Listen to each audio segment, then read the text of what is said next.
이 아침 우리에게 주시는 하나님의 말씀 역대상 14장입니다.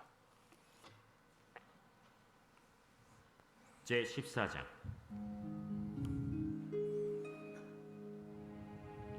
두로왕 히람이 다윗에게 사신들과 백향목과 석수와 목수를 보내 그의 궁전을 건축하게 하였더라. 다윗이 여호와께서 자기를 이스라엘의 왕으로 삼으신 줄을 깨달았으니 이는 그의 백성 이스라엘을 위하여 그의 나라가 높이 들림을 받았음을 알미였더라. 다윗이 예루살렘에서 또 아내들을 맞아 다윗이 다시 아들들과 딸들을 낳았으니 예루살렘에서 낳은 아들들의 이름은 삼무아와 소밥과 나단과 솔로몬과 이팔과 엘리수아와 엘벨렛과 노가와 네벡과 야비아와 엘리사마와 부엘리아다와 엘리벨렛이었더라. 다윗이 기름 부음을 받아 온 이스라엘의 왕이 되었다 함을 블레셋 사람들이 듣고 모든 블레셋 사람들이 다윗을 찾으러 올라오매 다윗이 듣고 대항하러 나갔으나 블레셋 사람들이 이미 이르러 르바임 골짜기로 쳐들어온지라. 다윗이 하나님께 물어 이르되 내가 블레셋 사람을 치러 올라가리이까 주께서 그들을 내 손에 넘기시겠나이까? 올라가라. 내가 그들을 네 손에 넘기리라. 이에 무리가 바알브라심으로 올라갔더니 다윗이 거기서 그들을 치고 다윗이 이르되 하나님이 물을 쪼개같이 내 손으로 내 대적을 흩으셨다 함으로 그곳 이름을 바알브라심이라 부르니라. 블레셋 사람이 그들의 우상을 그곳에 버렸으므로 다윗이 명령하여 불에 사르니라. 블레셋 사람들이 다시 골짜기를 침범한지라. 다윗이 또 하나님께 묻자온데 하나님이 이르시되 마주 올라가지 말고 그들 뒤로 돌아 뽕나무 숲을 맞은편에서 그들을 기습하되 뽕나무 꼭대기에서 걸음 걷는 소리가 들리거든 곧 나아가서 싸우라. 너보다 하나님이 앞서 나아가서 블레셋 사람들의 군대를 치리라. 이에 다윗이 하나님의 명령대로 행하여 블레셋 사람들의 군대를 쳐서 기브온에서부터 게셀까지 이르렀더니 다윗의 명성이 온 세상에 퍼졌고 여호와께서 모든 이방 민족으로 그를 두려워하게 하셨더라. 아멘. 자, 어제 본문은 다윗이 선한 일을 한다는 핑계로 사람들에게 인정받기 위해서 하나님의 일을 하는 것 같지만 그러나 사람들의 만족을 요구하는 그런 일들을 행하다가 큰코 다치는 일이 있었죠. 그게 이 13장에서 이 주된 메시지예요. 그래서 이 우사라는 제사장이 죽기까지 하나님께서는 다윗에게 경고하는 메시지가, 그래서 어떻게 보면은 다윗과 하나님 사이에 어마어마한 갈등이 있구나라는 것을 볼 수 있는 그런 장면이었습니다. 우리가 조심해야지 될 게 신앙생활 하는데 사실은 하나님의 일을 위한다고 하면서 누구 일을 할 때가 있습니까? 내 일 할 때가 있다는 거예요. 하나님의 이름을 높인다면서 내가 인정받기 위한 일들을 할 때가 있다고 조심해야지 된다라는 겁니다. 그래서 이거는 누가 아느냐? 하나님만 아시고 또 내가 알아요. 이 겉으로는 다 포장이 돼 있어요. 주의 일을 위한 거예요. 그런데 그 일을 할 때에 무엇을 추구하고 있느냐라는 것을 보면 이 사람이 정말 하나님의 일을 위한 것인지, 그래서 하나님의 일을 위한 것에 있어서 가장 중요한 게 있습니다. 그게 하나님과 상의하느냐라는 거예요. 깊은 관계가 있는가. 주의 일을 위할 때 기도해 봐야지 되는 거예요. 왜? 하나님이 원하시는지 안 원하시는지. 특별히 우리가 실수하기 좋은 게 뭐냐면 신앙생활에 오랜 경험이 있는 사람들은 과거 경험 속에서 하나님이 이렇게 하시면 기뻐하셔 막연하게 생각할 때가 있어요. 근데 하나님이 성경을 보면은 그때마다 다 다르세요. 그래서 우리가 하나님 앞에 늘 깨어서 기도하고 이 아침에도 기도하러 나오는 거겠죠. 우리 하나님의 뜻을 알아야지 된다. 그러면 이렇게 13장에서 다윗과 하나님 사이에 큰 갈등이 있게 되면 그러면 이제 한번 어긋났기 때문에 다 깨져버린 것이죠. 인간은 그렇게 생각해요. 그러나 14장에 와서 다윗이 그 우사가 죽음 이후에 그리고 이제 하나님의 법궤를 오벳에돔의 집에다가 모셔놓고 그리고 나서 한 석 달간의 여정을 볼 때 꼭 그런 것만은 아니라는 이야기가 나와요. 그래서 13장에서 멈췄던 하나님의 법궤가 15장에서 다시 재개가 됩니다. 그러면 14장에는 무슨 이야기가 있는가? 13장에 멈췄던 법궤가 15장에서 다시 재개되는 그 여정, 이유, 과정이 이렇게 기록이 되어 있습니다.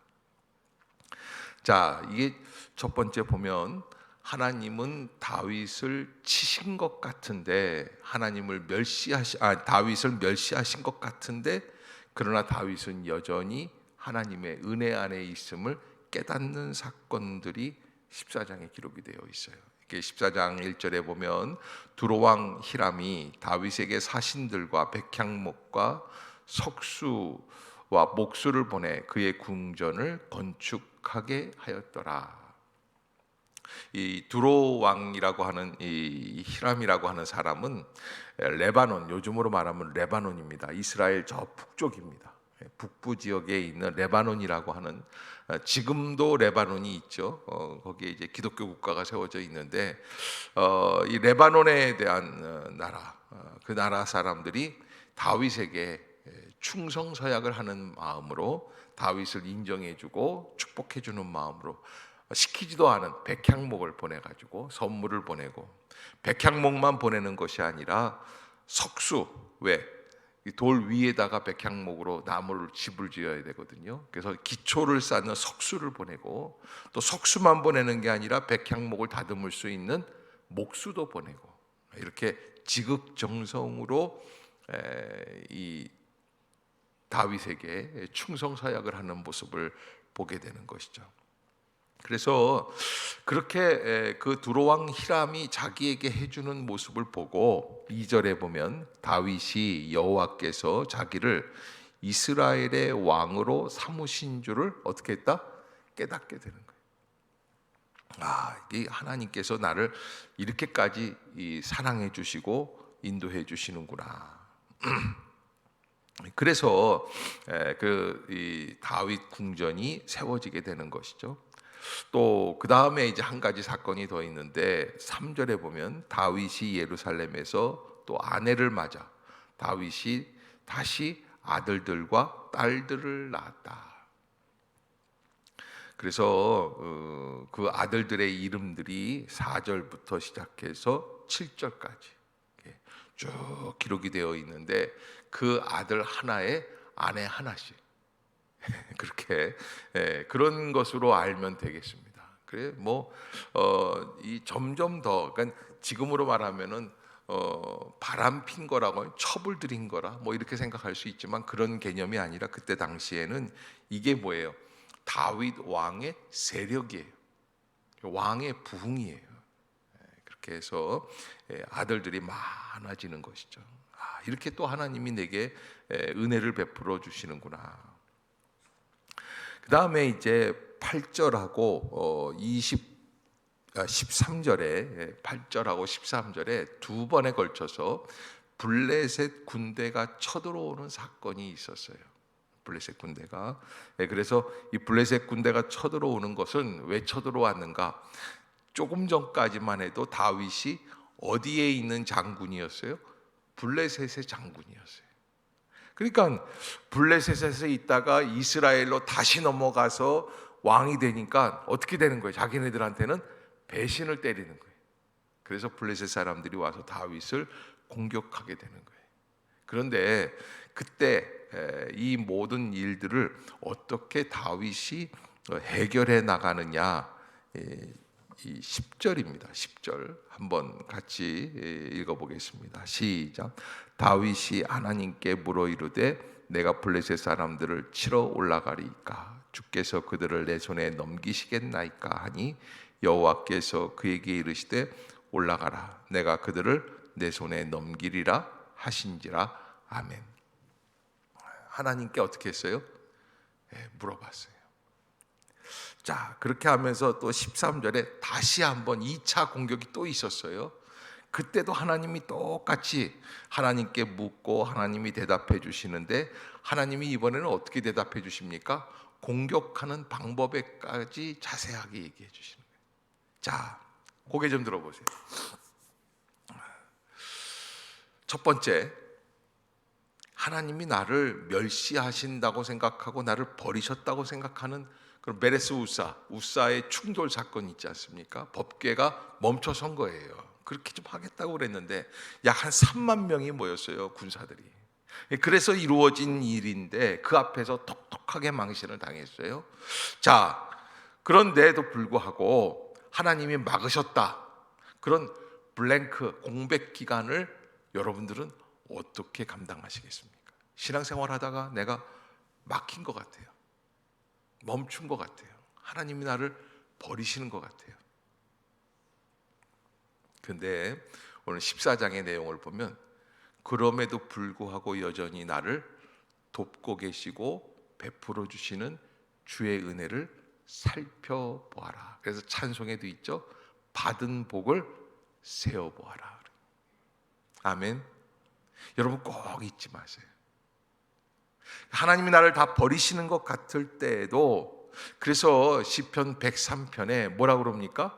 주님이 우리에게 주신 은택을 잊지 말라고 하는 거예요. 은택을 잊지 말라. 우리에게 베풀어 주시는 진정한 은혜가 어디에 있는가라는 거예요. 그 은택을 잊지 말고 기억하라.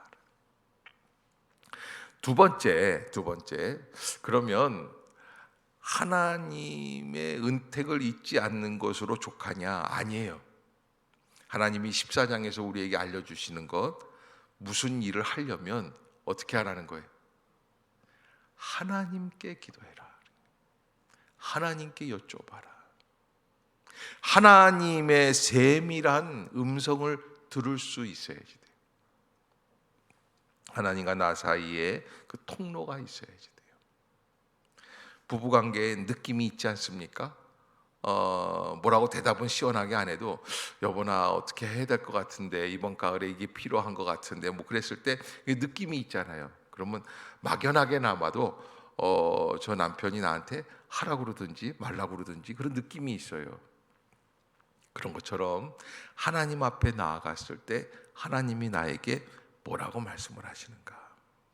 그래서 사람들 비유에 맞추려고 일을 행하지 말고 정정당당하게 하나님 앞에서 하나님이 원하시는 일들을 하라는 거예요. 그것을 하나님께서는 원하고 계신다. 그래서 비로소 알게 되죠. 아, 하나님의 일을 할 때에는 어떻게 해야지 된다? 하나님께 물어봐야지 되는구나. 하나님께 여쭤봐야지 되는구나. 그러니까 하나님께서 이 다윗에게 블레셋 사람들의 1차, 2차 공격을 통해서 보여주시려고 하셨던 것은 뭐냐면, 두 번째 공격할 때는 하나님께서 정말 하나님답지 않은 일을 하여 주시는데 뭐라고 그러시냐면, 하나님이 이르시되 마주 올라가지 말고 그들 뒤로 돌아 뽕나무 숲을 마주. 아니, 예를 들어서 하나님이 하시는 일이면 뒤로 가든지 앞으로 가든지 상관이 있어요, 없어요? 없어요. 근데 왜 이렇게 디테일하게 하실까요? 하나님과 다윗이 꿍짝이 맞는 거예요. 여러분, 그 신앙의 즐거움이란 이루 말할 수가 없어요. 여러분, 우리가요 그냥 일방적으로 딱 본당에 들어와서 왔어요, 예배 드려요, 그리고 가요, 이거 하고 정말 꿍짝이 맞을 때는 어때요? 하나하나 다 하잖아요. 여자분들 그 케미가 있잖아요. 뭐예요? 요렇게 할까 저렇게 할까, 이게 말하고 싶은 게 있잖아요. 그걸 또 대답해 주는 사람들이 있잖아요. 그 여자들끼리도 재밌는 게 뭐예요? 그 케미가 맞을 때 재밌는 거 아니겠어요? 그런데 하나님이 다윗과 그래요. 근데 여러분, 신앙생활에 있어서 정말 은혜의 시간으로 들어가기 위해서 하나님과 케미를 맞춰야지 돼요. 하나님과 나와의 사이에서 즐거움이 있어야지 돼요. 저도 인생을 살면서 몇 번의 큰 어려움들이 있었지만, 근데 그때 보면은요, 그 어려움을 어떻게 겪었나. 근데 하나님이 저를 하나님께 기도할 수 있는 자리로 부르세요. 참세워서 하나님과 함께하게 하세요. 저는 그때는 잘 몰랐어요. 지금 생각하니까 그게 그거예요. 여러분, 이게 하나님 앞으로 나아가서 하나님 앞에 조용히 고개를 숙이고 하나님의 말씀을 묵상하며 하나님께 찬양을, 어떤 날은 실패할 때도 있습니다. 아무 반응이 없을 때도 있습니다. 그러나 계속 끊어지지 않고 포기하지 않고 하나님 앞에 나아가면은요, 그만큼 절실하죠. 왜? 그 길밖에는 없으니까요. 그러면 하나님이 내게 위로해 주시는 그 은혜가 있어요. 하나님과 나 사이에 쿵짝이 맞을 때가 있어요. 그래서 별걸 다 말씀을 해주세요. 이렇게 할까 저렇게 할까. 아니, 하나님이 하시는 거는 절대자이신 하나님이신데 앞으로 가든지 뒤로 가든지 무슨 상관이 있겠습니까? 그런데 하나님께서는 마치 친구처럼, 애인처럼, 연인처럼 우리에게 말씀해 주시고 방법을 알려주시고 소상하게 여겨주시고, 그러면서 함께 주의 일을 감당할 수 있는 길로 나아가게 하시는, 그러면 여러분, 하나님만 영광을 받으시는 것 같죠? 하나님의 유익함을 위해서, 하나님의 영광을 위해서 일하면 나는 사라지는 것 같죠? 아니에요. 오늘 본문 17절에 보면 이렇게 기록하고 있어요. 다윗의 명성이 온 세상에 퍼졌고 여호와께서 모든 이방 민족으로 그를 두려워하게 하셨더라. 아멘. 여러분, 다윗이 모든 사람들 앞에서 명성이 펼쳐질 수 있고 그를 두려워할 수 있게 된 존재의 이유가 어디에 있습니까? 하나님과 케미가 맞을 때예요. 아멘.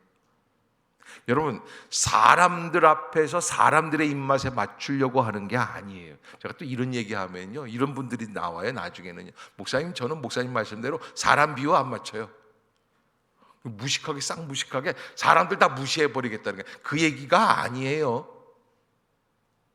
특별히 여러분, 사람들을 유익하게 할 필요가 있습니다. 그러나 사람들의 입맛만, 사람들만 유익하게 하는 것으로는 진정한 은혜가 될 수 없다는 거예요. 정말 본질로 하나님과 나 사이에 어떤 관계가 있는가. 하나님이 내 눈물을 아시고 나의 아픔을 아시고 나에게 말씀해 주시고 나를 붙들어 주시고 그러니까 아무리 사람과 맞아도요, 하나님과 맞지 않으면 헛된 것, 마치 모래를 씹는 그런 맛이라고 할까요? 그런데 아무리 힘들어도, 아무리 어려운 때라도 하나님과만 맞으면 어떤 일이 벌어집니까? 새로운 역사가 시작이 되는 거예요. 14장에서 그 사실을 우리에게 말씀해 주고 계십니다. 너는 하나님과 맞춰가고 있느냐? 다윗이 지금 막 성장하려고 할 때, 이스라엘의 전체 제국의 왕이 되고 인정을 받고 다윗이 날개를 펴서 이제 웅비하려고 할 때죠. 그때 하나님은 브레이크를 한번 거시고 가장 중요한 건 뭐라는 거예요? 하나님과 맞춰 나갔는가. 그래서 다윗을 생각하면 다윗이 정복한 제국, 다윗이 만들어 놓은 다윗 왕궁 뭐 이런 게 아니에요. 솔로몬을 생각하면 뭐가 떠올라요? 솔로몬의 보물들이 떠올라요. 다윗을 생각하면 뭐가 떠올라요? 하나님과의 케미가 떠올라요. 하나님과의 친밀한 관계가 떠올라요. 그래서 여러분, 세상 사람들이 우리를 생각할 때 뭘 생각해야 되겠어요? 아, 저 사람은 뭐 하는 사람? 하나님과 기도하고 교제하는 사람, 하나님과 함께 하는 사람. 그래서 다윗이 명성이 온 세상에 퍼지고 여호와께서 모든 이방 민족으로 그를 두려워하게 하시는 그런 역사를 허락해 주시는 거죠. 참 이상해요. 우리가 명성을 얻으려고 사람들 비유에 맞추려고 하나님의 법궤를 이용하려고 할 때는 하나님 멈추게 하셨어요. 세상 말로 하면 개박살나요. 그런데 위기 속에서 하나님 앞에 나아가고 하나님께 엎드리고, 그리고 어려움에도 불구하고 여전히 나를 인도해 주시는 하나님을 바라보기 시작을 하니까 그러니까 하나님께서 주시는 은혜의 통로가 열리는 거예요. 사람들에게 인정받는 거예요. 전국적으로 3만 명 모아놓고 그리고선 하나님의 법궤를 움직인다고 할 때 망신당했지만, 그러나 다들 다윗 저거 그런 노래 있지 않습니까? 못다 핀 꽃 한 송이. 대개 그렇게 되죠. 권력 초기 때. 그런데 어떻습니까? 아니에요. 하나님은 여전히 다윗을 향하여 하나님의 계획을 갖고 계시고 실행하고 계신다. 인생을 살다 보면 하나님이 나를 버리신 것 같은 느낌이 올 때가 있습니까? 없습니까? 있어요. 그래서 홀로 고독하게 되고요. 부부가 한 침대에 누워도 외로울 때가 있고요. 답답할 때가 있고요. 눈앞이 캄캄하게 무너질 때도 있습니다. 근데 그때 우리가 꼭 잊지 말아야 될 것은 나의 관점이 어디에 있는가. 여러분, 아이를 위해서 대학을 잘 가게 해달라고 기도하는 것 같잖아요. 그런데 사실은 그 안에 내용 중에는 엄마의 이름도 친구들 앞에서 꿀리지 않으려고. 무슨 내용인지는 좀 아시죠? 예. 그래서 어느 영화 배우가 그런 얘기를 했던 적이 있어요. TV에 나와서 무명 시절을 지내니까 영화 배우들이 수만 명이 있지 않습니까? 근데 다 우리나라에서 지금 핫한 배우들 하면은 뭐 한 100명도 채 안 되는 거예요. 왜냐하면 TV마다 보면은 그 사람이 그 사람이고 그 사람이 그 사람이잖아요. 그런데 무명 시절을 그렇게 한 10몇 년을 지냈는데 명동을 지나가는데 엄마 친구들이랑 명동을 지나가는 거예요. 충무로에서 이렇게 명동으로 이렇게 자기는 영화사에 들렸다가 이렇게 가는데 오늘도 쓸쓸히 그냥 뭐 어디 하나 단역이라도 하나 받을까 하다가 못 받고 가는데 엄마가 저쪽에서 오는 거예요. 친구들이랑 막 웃고 떠들다가 엄마가 길에서 자기를 봤어요. 엄마가 외면하고 가더래요. 왜? 친구들하고 있으니까 창피해요. 왜? 네 아들 뭐하니? 충무로에 있어. 영화에. 얼마나 됐어? 15년 됐어. 그래 무슨 역할 맡았어? 없어. 창피한 거예요. 그래서 여러분, 제가 그 이야기를, 그 간증을 들으면서 엄마도 좀 얼굴 팔릴 때가 있어요. 창피할 때가 있어요. 자식도 좀 자랑스러워야 사랑스럽고 그렇지 못할 때 그렇죠. 그런데 여러분, 우리는 그것마저도 하나님 앞에 토로하고 하나님께 묻고 13장에서는 하나님의 위엄을 높이고 하나님의 궤를 움직이고 하나님을 영화롭게 한다는 그런 명목으로 했지만 하나님 멈추게 하시고 14장에서는 순수하게 다윗의 실익을 위해서만 했어요. 그래도 하나님이 다윗 편을 들어주세요. 거기에 한 가지 사건이 있었다는 거죠. 뭐예요? 하나님께 여쭙다는 거예요. 하나님과 케미를 맞춘 거예요. 따라해 봅시다. 하나님, 저와 쿵짝을 맞춰주세요. 아멘. 그게 인생의 제일 행복해요. 여러분, 참 이상한 거는 기도하고 은혜 받고 성령 충만하면요 세상에서 외톨이가 될 것 같죠? 아니요. 전혀 이상한 일들이 벌어져요.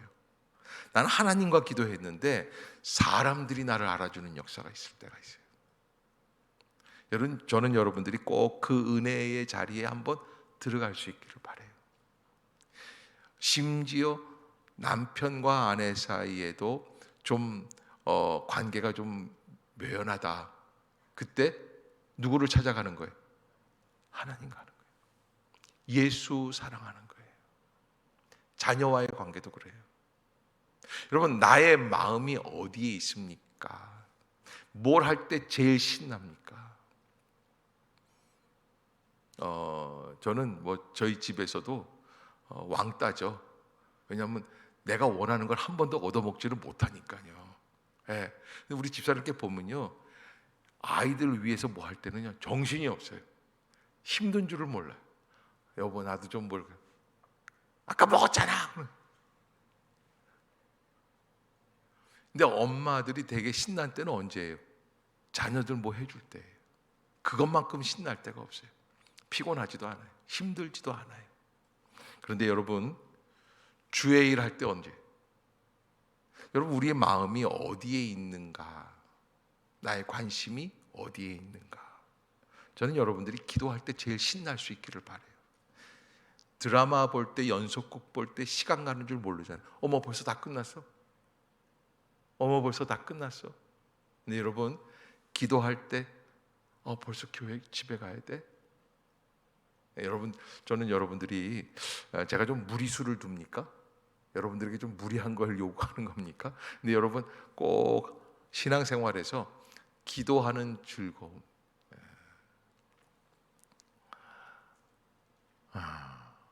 부산에서 목회할 때인데 너무 힘이 들었어요. 그때 이제 우리 큰아이가 눈이 이제 안 보이기 시작을 하는 거예요.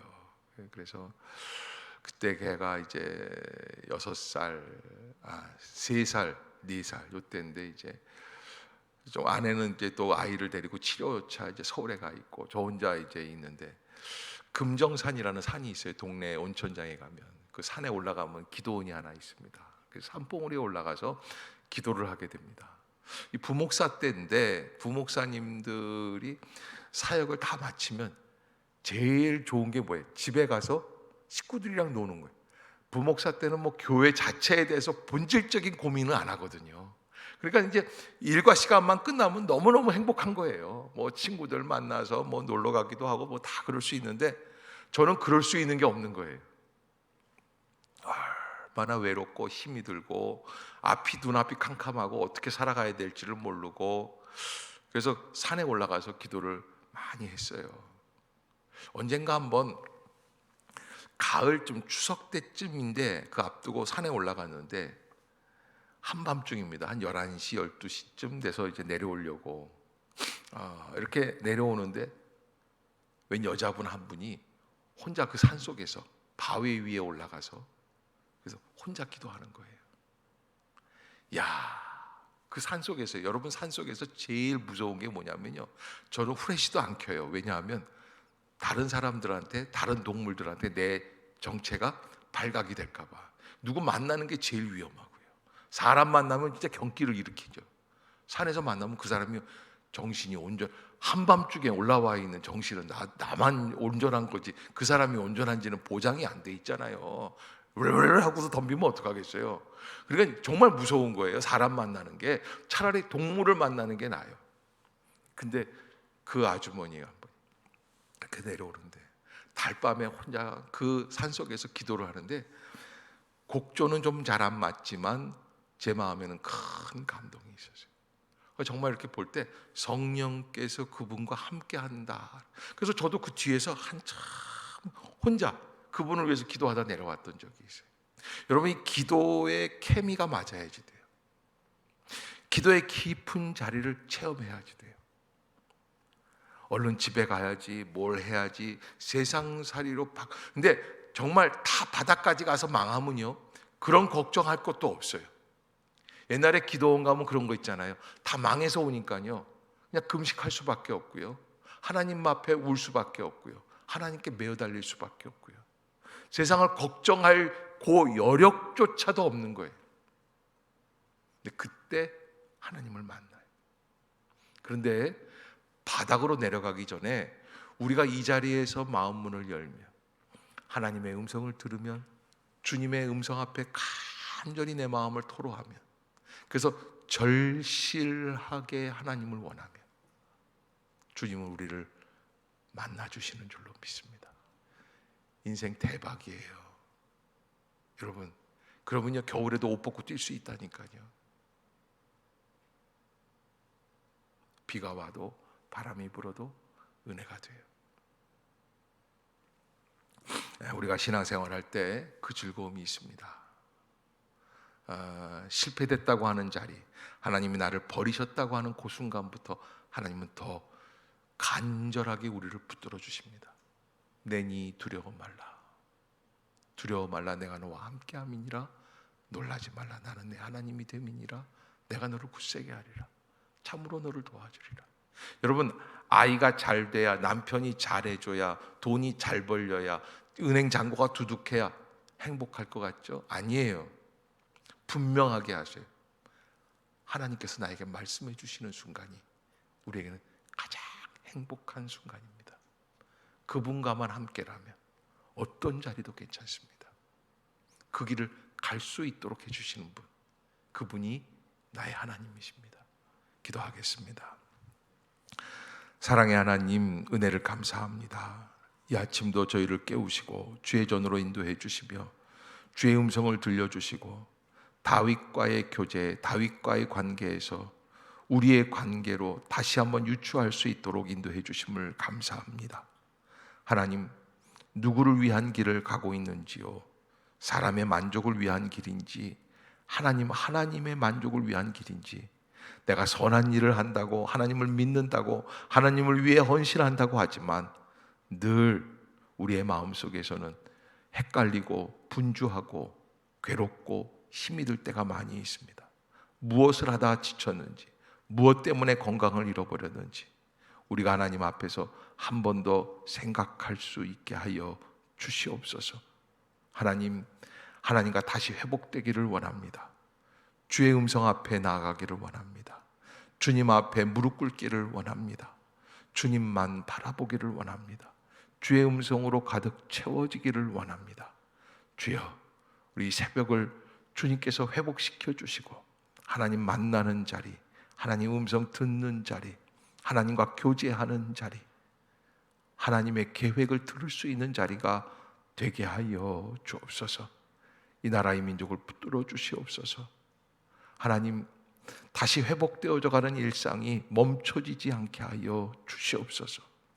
특별히 산업이 회복이 되게 하여 주시고 경제가 안정이 되게 하여 주시며, 또한 이 나라의 많은 교회들이 예배를 중단하지 않고 갈 수 있도록 은혜를 베풀어 주시옵소서. 주님, 우리 행신 임마누엘 교회 안에서 주님과의 교제를 위해 순수히 주님의 영광을 위하여 주님 앞에 나올 수 있는 예배자들이 많아지게 하여 주시옵소서. 성령의 기름을 부어 주시옵소서. 또 가정이 평안하게 하여 주시고 남편과의 관계, 아내와의 관계, 또 자녀들과의 관계, 또 형제들과의 관계, 이웃과의 관계 윤택하게 하여 주시옵소서. 하나님, 이 어려운 시기에 하나님의 은혜로 살아낼 수 있는 우리 모두가 되게 하여 주시옵소서. 예수님의 이름으로 간절히 기도드리옵나이다. 아멘. 하늘에 계신 우리 아버지여, 이름이 거룩히 여김을 받으시오며 나라가 임하옵시며 뜻이 하늘에서 이룬 것 같이 땅에서도 이루어지이다. 오늘날 우리에게 일용할 양식을 주옵시고 우리가 우리에게 죄 지은 자를 사하여 준 것 같이 우리의 죄를 사하여 주옵시고 우리를 시험에 들게 하지 마옵시고 다만 악에서 구하옵소서. 대개 나라와 권세와 영광이 아버지께 영원히 있사옵나이다. 아멘.